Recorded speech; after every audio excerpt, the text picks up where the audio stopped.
Well, the wait is over. Apple's iOS 18.2 update is here. Joining us from more Yahoo Finance tech editor Dan Howley. How big a deal is this one, Dan? Help us out. Yeah, so this is the second kind of batch of big AI updates that Apple's rolling out as part of Apple Intelligence. And so this one is, I would say bigger than the first. Obviously, the first was important because, well, it was the first. But these are the features that I think Apple really wanted to get out the door initially, but had to delay for one reason or another. So the main thing is you're getting ChatGPT integration. This is all part of iOS and iPad 18.2 and macOS 15.2, by the way. And so you're going to get ChatGPT integration with Siri and with writing tools. You'll be able to essentially say to Siri, hey, check this with ChatGPT, and it'll ask you if you actually want to do that.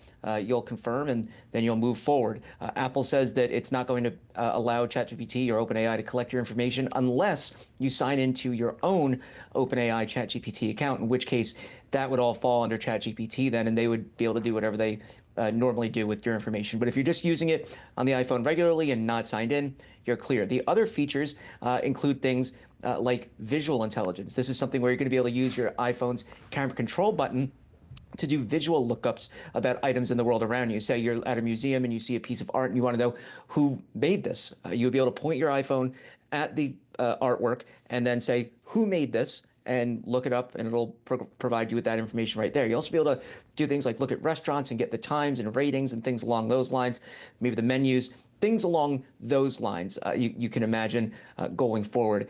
The catch here is it needs to have camera control, which is only available on the iPhone 16 line of iPhone. So if you don't have that, you're not getting visual intelligence. Other features include image playground, which allows you to make photos, say, of Juan Soto, MLB player, in a Mets uniform, which is awesome. And I'm going to get a shout out for mentioning that. Or something like Genmoji, which is a means for you to create your own emojis, or memojis as Apple refers to them, then drop them into things like text messages. So a number of updates, but really the big ones here are the ChatGPT integration and that visual intelligence. I think a lot of people are going to enjoy those. Whether or not it helps to boost iPhone sales, I mean, it really does remain to be seen whether or not any of this is going to boost iPhone sales. There's a lot of murmurs about whether or not the next generation iPhone, the iPhone 17, is going to be thinner, a different look and design. I think that's something that gets people more excited than software updates. I think people say, oh, what's this with the software update? Can I try this? It really is more of the hardware that gets people going, though, out to the store and to buy. So that'll be next year, most likely. And Dan, switching gears here a bit, we're also seeing news about OpenAI's new video generation tool. What can you tell us about that?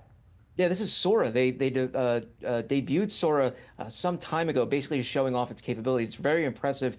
It generates video. Now, it's not going to generate like a 2-hour movie for you because that would take enormous resources. But, couple of second clips here and there, you'll be able to generate using Sora. You can sign in and start to use that now in the US and other countries is what they're making available.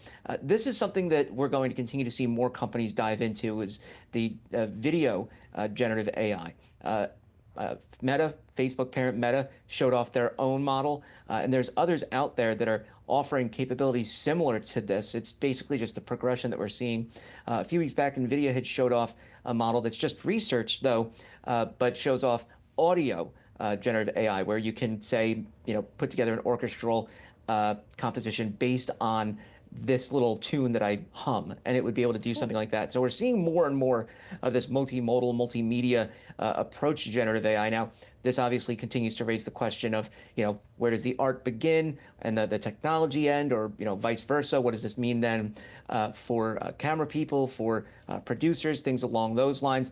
These are all sticky questions that we're going to have to eventually come up with answers to down the line. Some movie studios are already investing in this.